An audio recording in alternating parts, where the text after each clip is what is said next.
तुम मूर्ख हो या बुद्धिमान? ध्यान रखना, कोई बुद्धिमान बाजू में बैठ जाए तो तुम मूर्ख समझने लगते हो अपने को, और कहीं मूर्खों की भीड़ हो तो वहां तुम क्या हो जाते हो? तो तुम अपनी वजह से ना मूर्ख हो ना बुद्धिमान हो। तुम क्या हो? क्या हो तुम? विचार करो। तुम मोटे हो कि पतले हो? बोलो, क्या हो? मोटे हो या पतले हो? यदि मोटे हो तो तुमसे डबल ला के खड़ा कर दिया जाए तो तुम क्या हो जाओगे? पतले हो जाओगे। और तुमसे पतला ला के खड़ा कर दिया जाए तो मोटे हो जाओगे। तुम अमीर हो कि गरीब हो? तुमसे ज्यादा अभाव वाला खड़ा कर दिया जाए तो तुम्हें महसूस होता है कि मैं अमीर हूं, और टाटा बिरला को खड़ा कर दिया जाए तो तुम्हें लगता है कि मैं। तो तुम गरीब अमीर अपनी वजह से हो या दूसरों की वजह से हो? विचार करिए। आकिंचन धर्म, तुम अपनी वजह से क्या हो? उत्तर दो, क्या हो तुम? अमीर हो या गरीब हो? मोटे हो या पतले हो? काले हो या गोरे हो? बुद्धिमान हो या मूर्ख हो? क्या हो तुम? तुम बोलो कि मैं बाप हूं, तो तेरे बाप को खड़ा कर ले बाजू में, तू क्या हो जाएगा? बेटा हो जाएगा। फिर तू है क्या? विचार करिए। और तू बोले कि मैं बेटा हूं, तो अपनी औलाद को बाजू में खड़ा कर, तू क्या हो जाएगा? बाप हो जाएगा। अरे तो पागल, फिर तू है क्या? तुम्हारी खुद की कोई पहचान है? तुम क्या बता सकते किसी को? तुम क्या हो? बोलो, बता सकते हो क्या? मैं दुखी हूं। तुमसे भी ज्यादा दुखी बाजू में आ जाए तो फिर क्या होगा? दुनिया में कितना गम है, मेरा गम कितना कम है। लोगों का गम देखा तो मैं अपना गम भूल गया, मैं अपना गम भूल गया। कोई किसी को रोता है। अब पूरा नहीं सुनाऊंगा क्योंकि आता ही नहीं तो क्या सुनाऊंगा। अब हम भी क्या याद करें, लेकिन तुम्हारा दिल खुश हो जाता है सुनने के बाद। ध्यान रखना। आपको लगता है कि मैं बहुत दुखी हूं, तो अपने से ज्यादा दुखी को देखो। और आपको लगता है कि मेरे जैसा सुखी कोई नहीं है, तो कभी संतों को और सिद्ध भगवान को देखना, वो तुम्हारे बाप बैठे हैं, वो तुमसे भी ज्यादा सुखी हैं। ध्यान रखना है। फिर तुम क्या हो? हकीकत में देखा जाए तुम कुछ भी नहीं हो। और जो तुम कुछ भी नहीं हो, जहां से अनुभूति प्रारंभ हो जाएगी कि मैं कुछ भी नहीं हूं, उस दिन से उत्तम आकिंचन धर्म हमारे जीवन में उतर आए। वही आकिंचन है कि मैं कुछ भी नहीं हूं, मैं जीरो हूं, मैं कुछ नहीं हूं, मैं अपनी वजह से कुछ भी, ना मैं सुंदर हूं ना मैं बदसूरत हूं। बदसूरत हूं मैं सुंदर लोगों के सामने, और सुंदर हूं मैं बदसूरत लोगों के सामने। और जहां एक कोई ना रहे ना तुलना के लिए, तो तुम्हारे पास उत्तर नहीं होगा कि तुम क्या हो। सोचो, दुनिया में दर्पण नहीं होता तो तुम अपना चेहरा पहचानते क्या? तुम कैसे हो, तुम्हारे नयन नक्श कैसे हैं, या तो ये कैमरा बताएगा या दर्पण बताएगा। यदि ये सामने कोई पदार्थ ना हो तो पूरी जिंदगी जी लोगे और तुम्हें पता ही नहीं चलेगा कि मैं कैसा हूं। ध्यान रखना। एक गुलाब नहीं जानता है कि मैं कितना खूबसूरत हूं, गुलाब को नहीं पता। लोग कहते हैं कि वो सुंदर है, गुलाब अपनी सुंदरता का भान नहीं कर पाता है। ध्यान। क्या हो तुम? विचार करो। जब तुम कुछ नहीं हो तो अकड़ते किस पे हो? किस चीज की अकड़ है तुमको? किस चीज के कर्ता बन के घूमते हो? विचार करिए आप। मैं परिवार चला रहा हूं, पागल। अब भी मर जाना तो भी बच्चे नहीं मरेंगे ना पत्नी मरेगी, उनका भी संसार चलेगा। अभी पत्नी चली जाए तो भी पति के जीवन में कोई फर्क नहीं। 2-4 दिन डिस्टरबेंस होता है, उसके बाद गाड़ी पटरी पर आ जाती है। 2-4 दिन नौकरानी ना आए तो वैसे भी डिस्टर्ब हो जाते हो। नौकरानी और पत्नी में अंतर क्या है मेरे भाई बताओ? 2-4 दिन पत्नी चली जाएगी ऊपर तो 2-4 दिन डिस्टर्ब हो गए, आराम से जिंदगी गुजारोगे। नौकरानी नहीं आती, थोड़े डिस्टर्ब हुए, आराम से जिंदगी। अभी लोग मुझसे कह रहे महाराज बड़ा बुरा लगेगा घर जाने के बाद, यहाँ बहुत अच्छा लगा। 2-4 दिन, 1-8 घंटे, उसके बाद तो हम भले, हमारी दुनिया भली। वही अच्छा लगने लगे। जीव जहां जाता है उस पर अहंकार कर लेता है, उसका कर्ता बन जाया करता है। कर्ता नहीं बनने का ध्यान रखिए, विचार करना है। इस शरीर के बाल और खाल क्या है, इस पे पूरी जिंदगी बर्बाद। बाल निकलवा रहे हैं वो क्या क्या करके, चीख रहे हैं, बाल निकाल दो ताकि खाल अच्छी दिखे। विचार करिए, महंगी महंगी क्रीम लग रही है, महंगी महंगी दवाएं लग रही हैं, जितने फल खाते नहीं उससे ज्यादा रगड़ते हो। आजकल चला है ना वो क्या क्या, हाँ बताओ अजित। नहीं वो कोई केला रगड़ रहा है, कोई पपीता रगड़, हमको मालूम नहीं क्या कहते हैं, ऐसा सुना है। रगड़े जा रहे, खा नहीं रहे, रगड़ रहे। वो सुंदर तो हो नहीं रहे हैं, पपीते की शक्ल बिगड़ रही है तुमसे टच होकर के। केले का दुर्भाग्य आ गया है, ध्यान रखना, विचार करना है। केला बर्बाद हो रहा है, तुम तो जैसे हो वैसे ही हो, ध्यान रखना। क्या क्या तन मांझना रे, एक दिन मिट्टी में मिल जाना। क्या तन मांझना रे, एक दिन मिट्टी में मिल। ताली बजा रहे हो कि रोना चाहिए?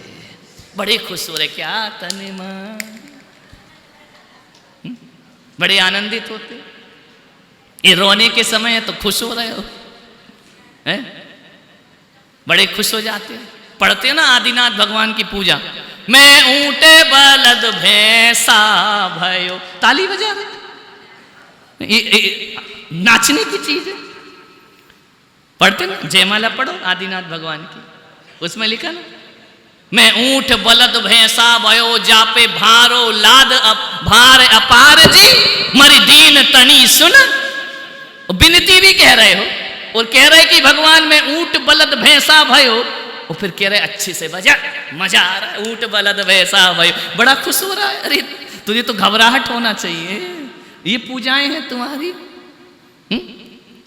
निकसत फिर दुख पाए घोर अपार हो, हमारी दीन तनी सुन। भगवान कहे तू विनती कर रहा है कि डांस कर रहा है? तू नाच रहा है, मंजीरा बजा रहा है, झांझ बजा रहा है और कह रहा है पापी दे सोटन की मार हो, कि सोटन की मार पड़ रही है और तू कह रहा जय हो आज के आनंद की। जे पूजाएं हैं तुम, वो कह रहा कि सोटे की मार पड़ रही हो, तुम पूजा में क्या कह रहे हो? आज के आनंद की।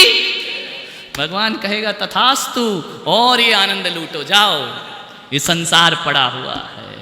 क्या कह रहे, क्या हो रहा है? ये तुम्हारी पूजाएं, ये तुम्हारी भावनाएं।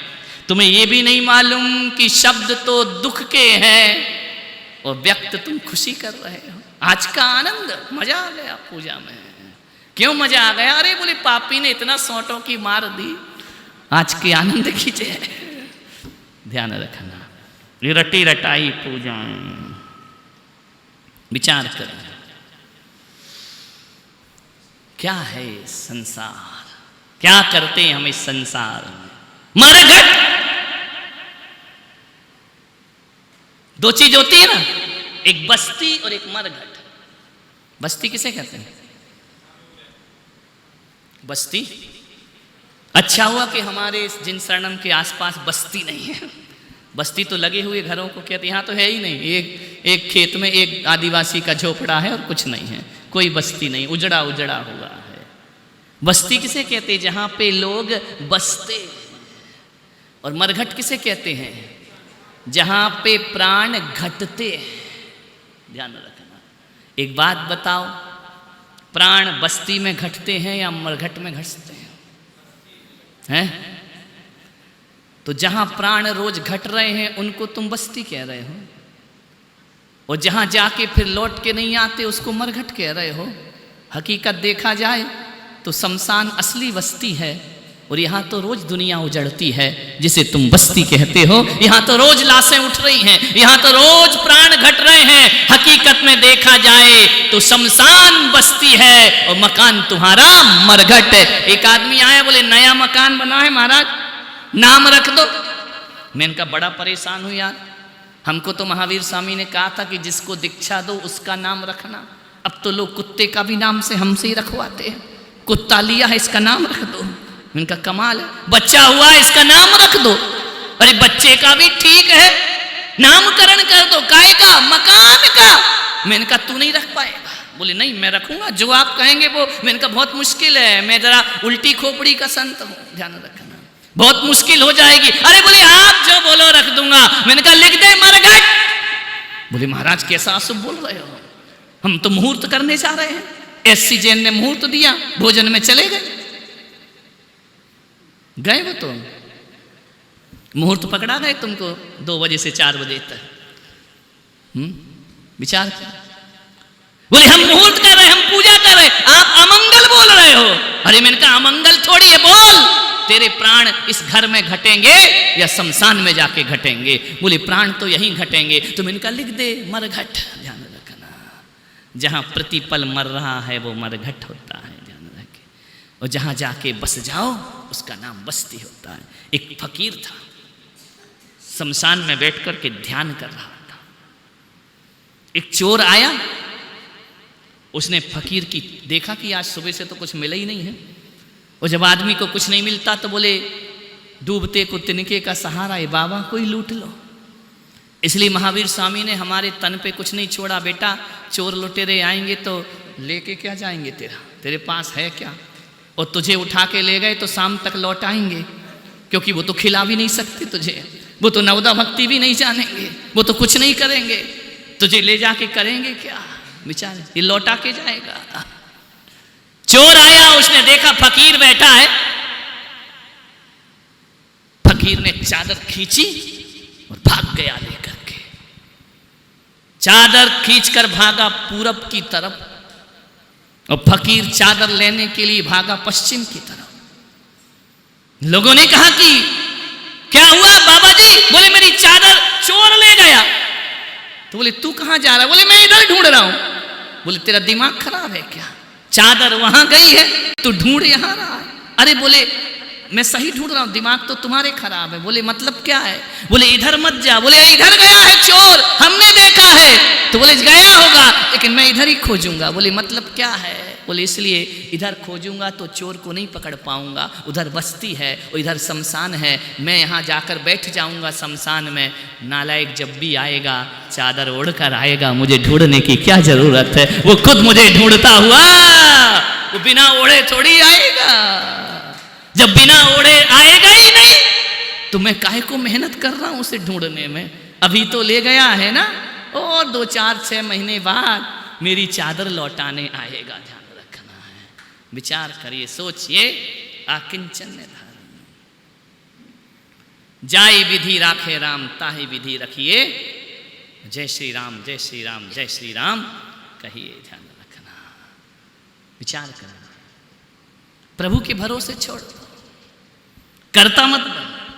जो होगा होगा, जैसा होना है होगा। लोगों ने कहा ये जिन शरणम यहां बनाया, कैसे बनेगा? लोग कैसे आएंगे? इसका भविष्य क्या होगा? जो होना है होगा। अपने को काहे का टेंशन है? ध्यान रखिए, सब मिल जाते हैं। आप बताइए, जब ये बन रहा था तो मैं तो आप में से आधे से ज्यादा को जानते ही नहीं था। जानता था क्या? नहीं, जो होना है हो जाया करता है। काय को माथा फोड़ी करना, काय को टेंशन करना, कल की चिंता क्यों करना? जो होगा वह हो जाएगा। किसका पैसा लगेगा? जिसका लगना है। और जिसका नहीं लगना है, घर में जाके भी बैठ जाओ तो फूटी कौड़ी नहीं देगा। ध्यान रखना। तो क्या सोचते कि उसने हमें नहीं दिया या हमने उससे नहीं लिया? लेने वाला पारसनाथ और देने वाला वो जाने। कितने लोगों ने ख्वाब देखे थे, हम 100 धर्मेंद्र बनेंगे, हम 100 धर्मेंद्र बनेंगे, हम माता पिता बनेंगे। जिसको बनवाना है वो ही बनेगा, ध्यान रखना। धनपति रह गए, करोड़पति रह गए, अरबपति रह गए, जिसको बनना है वही बनेगा। लाख कोशिश कर लो, लाख ख्वाब देख लो, जो होना है वही होगा, ध्यान रखना। इस अनुभव हो गया इस तीर्थ के निर्माण से मुझे कि मैंने जिन जिन के बारे में सोचा वो बेकार ही निकल गए, कुछ नहीं काम आए भगवान के।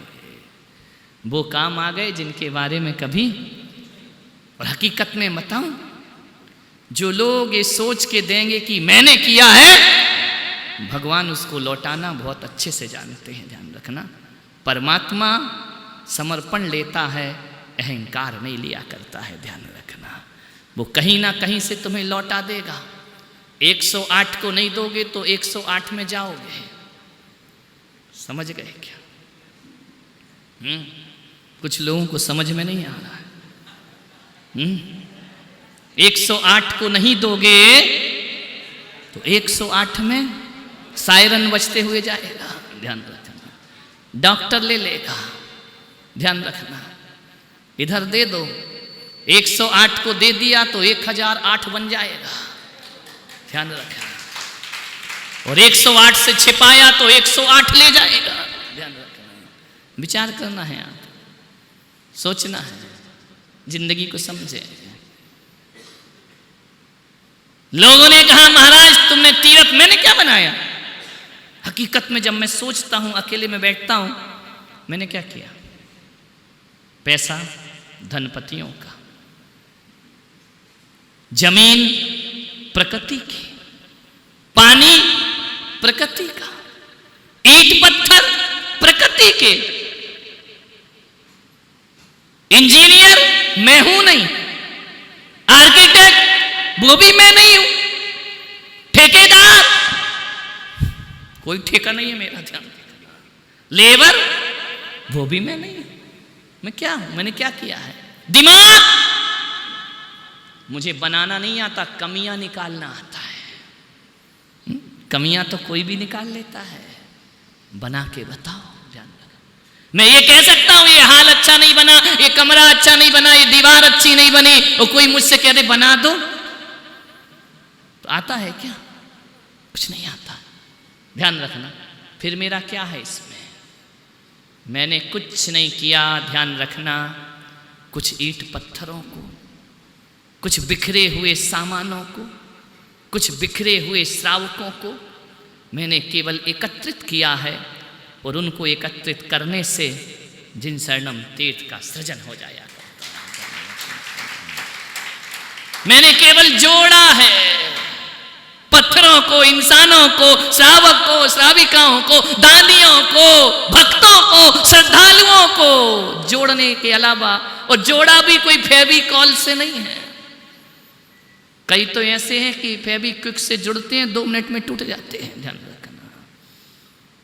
मैंने कुछ नहीं किया, इस तीर्थ को मैंने बनाया नहीं। जब इस तीर्थ के बारे में सोचता हूं अकेले में, तो ऐसा लगता है कि मैं कुछ नहीं कर रहा हूं, नियति कुछ करवा रही है। मैं तो रोज आदिनाथ भगवान को, पारसनाथ को धन्यवाद देता हूं कि आपने मुझे इस योग्य समझा कि हे भगवान मैं तुम्हारी कुछ सेवा कर पाता। हे भगवान मैं इस जीवन में, इस शरीर में, मैंने अनादि काल से मकान बनाए होंगे घर में रहने के, लेकिन बड़ी कृपा हुई कि इस बार तूने मंदिर में हमें अपना निमित्त बना लिया, हमें सेवा का अवसर, धन्य भाग सेवा का अवसर पाया, ध्यान रखना। ये पारसनाथ की सेवा का अवसर है। लोगों ने कहा, ये अजीत वगैरह सब बैठे हैं ट्रस्टी लोग, तुम लोग तो बाद में आए, शुरुआत के यही लोग हैं। इन्होंने कहा पुलक धाम, इन्होंने कहा कि पुलक तीर्थ। मैंने कहा पागल हो क्या? मेरी जिंदगी ना पुलक सागर से तरना है, ना पुलक धाम से तरना है, मुझे तो मरते समय तक जिनेंद्र की शरण में रहना है। इसलिए जिन शरणम ही इस तीर्थ का नाम होना चाहिए। लोग मुझे भूल जाएंगे, भूल ही जाना चाहिए, कौन याद रखता है? ज्यादा से ज्यादा मरने पे एक मूर्ति रख दोगे और क्या कर लोगे? मेरा ध्यान रखना, विचार करिए। चरण रख दोगे और क्या? और ये भी नहीं रखो, कोई भरोसा है क्या? ध्यान रखना। लेकिन इतना तो जरूर रहे, मैं भले याद ना किया जाऊं, लेकिन जब तक मुझे मोक्ष ना हो इस पारसनाथ को दुनिया शीश झुकाते रहेगी, ध्यान रखना। अपने नमन समर्पित करते रहेगी, अपना कल्याण करते रहेगी। हम करता है क्या? कोई कुछ नहीं करता। सौभाग्यशाली हैं हम लोग कि हमें भगवान ने अपनी सेवा के योग्य दर्जा दिया। हम दास हैं भगवान के, हम क्या कर सकते हैं? पंचकल्याणक प्रतिष्ठा महोत्सव आ रहा है 17 फरवरी से 22 फरवरी। कई लोग कह रहे हैं हम माता पिता बन गए, हम सौधर्मिंद्र बन गए, हम कुबेर बन गए। कुछ नहीं बने हो तुम। एहसान मानना, अकड़ मत करना। उसने तुम्हें स्वीकार किया, ध्यान रखना। वो स्वीकार नहीं करता ना तो तुम्हारी तिजोरी में इतना पैसा नहीं होता। तरसते रहते बैठ कर के हमें अवसर नहीं मिल पाया। भगवान ने तुम्हें स्वीकार किया है, ईश्वर ने तुम्हें स्वीकार किया है। जिस जिसका पैसा लगा है वो ईश्वर के खाते में गया है, ध्यान रखना। और अकड़ रखोगे, अहंकार रखोगे, तुम्हारा बैलेंस भी नील हो जाएगा, आने वाला बैलेंस भी नील हो जाएगा। मालूम है, मेरे एक भक्त थे। भक्त क्या, उस भक्त ने मुझे बताया कि इंदौर में सरसेठ हुकुमचंद जी, जिनके नाम से मार्ग है हुकुमचंद मार्ग, ऐसे सम्यक दृष्टि श्रावक, जब उनके पास कोई जाता था कि हमें जिनालय बनाना है, मूर्ति बनाना है, मंदिर बनाना है, हमारे पास सेठ जी पैसा नहीं है। मालूम है, सरसेठ हुकुमचंद सोने की थाली में भोजन किया करते। इतनी संपदा थी उनके पास कि आज उनकी परम पीढ़ियां बेच बेच के खा रही हैं, ध्यान रखना, तो भी कम नहीं पड़ रहा है। क्यों? उन्होंने इतना कमाया, क्यों पीढ़ियां बेच रही उनकी जमीनों को? उनके पास वो कुवत नहीं जो सेठ हुकुमचंद के पास कुवत थे। एक आदर्श था, एक धर्म पे आस्था थी। सरसेठ हुकुमचंद जी ने कहा कि दुनिया मुझे समाज का कर्ता धर्ता मानती, लेकिन मैं हूं नहीं। वो कहते थे कितना पैसा है तुम्हारे पास? 5,000, 10,000, वो इकट्ठा कर लो और उसके बाद जो भी कम पड़ेगा वो हुकुमचंद सेठ तुम्हें देने को तैयार होगा, ध्यान रखना, मैं देता हूं तुमको, विचार करिए। तो बोले इकट्ठा क्यों कराया? थोड़ा बहुत उतना और दे देते। बोले इसलिए ताकि मैं कर्ता ना बन जाऊं, इसलिए मैंने इसका त्याग कर दिया है, ध्यान रखना। जब कोई कहता था कि मूर्ति रख दो तो उनकी आंखें भर आती थी। भगवान की मूर्ति, क्या भगवान मुझे स्वीकार करेगा? मेरा दान लेगा भगवान? और जहां नहीं मिल पाती थी तो सोचते थे मैं अभागा हूं। विचार करिए, आज ये भव्य जिनालय बन रहा, देख रहे हैं यहां, विचार कर रहे हैं, सोचना है। आज छोटी मां यहां पर, हमने नहीं कहा कि ये मंदिर बनाना, हमने नहीं कहा मंदिर बना के देना, हमने कहा हम कभी किसी से कुछ नहीं मांगेंगे। और यहां पर जितने लोग बैठे हैं, मैंने किसी से कुछ नहीं मांगा होगा। तुम ही प्रेरणा पाकर आए, तुम ही ने कहा कुछ अवसर दो, मैं मांगने का नेचर मेरा नहीं है, ध्यान रखना। उन्हें लगा और उन्होंने कहा कि नहीं, इस तीर्थ के सृजन में उस जिन्हें यदि मैं छोटी माँ कह के बुलाता हूँ ना, तो वो आप सोचते क्या महाराज पैसे वालों की बटरिंग करते रहते हैं, पैसे वालों, लेकिन उनका अंतस स्थल जब जब जिन शरणम में ला करके वो देती थी ना, मैंने तो आज तक ऐसा देने वाला नहीं देखा। जब वह लाती थी, हमारे व्यवस्थापकों को द्रव्य देती थी, पैसा देती थी ना, तो पहले सिर पर पल्ला डालती थी, उस पैसों को थाली में रखती थी और प्रणाम करके कहती थी कि धन्य हुई मैं, आपने मुझे इस सद्भाग्य के योग्य समझा, ध्यान रखना। मेरी किस्मत जग गई कि आप इस पैसे को भगवान के जिनालय में लगा रहे। हकीकत है, ये कोई मनगढ़ंत बात नहीं है। प्रणाम करके, सिर ढक करके, और कहती थी हाथ जोड़कर कि हे लक्ष्मी, मेरे गुरुदेव का सपना पूरा करना, उनको कोई तकलीफ नहीं होना चाहिए।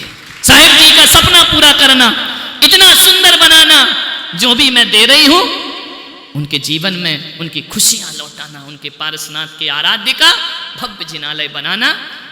ये भाव मैंने आज तक किसी देने वाले में नहीं देखे। सोचना है। और जब से उन्होंने बोला, मुझे मांगने की जरूरत नहीं पड़ी। नहीं तो बोलने वालों को तो फोन लगाता है अजित कि भैया दे दो, इतना दे दो, उतना दे दो। अजित से पूछो, इतने साल में कभी उसने ताई को फोन लगाया हो कि पैसा दे दो? उन्हें मालूम है किस तारीख को चाहिए। हजारों परिस्थितियां भी आ जाए तो वह पहले थाली में पैसा लेके खड़ी रहती थी। विचार करिए, ऐसा समय आया, 2 महीने, 2 साल, 1.5 साल कोविड में कोई हमारे पास नहीं था। जब इस तीर्थ को जरूरत पड़ी तो बिठा करके पूरे तीर्थ के स्टाफ की वो तनख्वाह देती थी। वो सब हम लोग बीमार पड़े थे, सारी दवाइयाँ, सारा सब कुछ।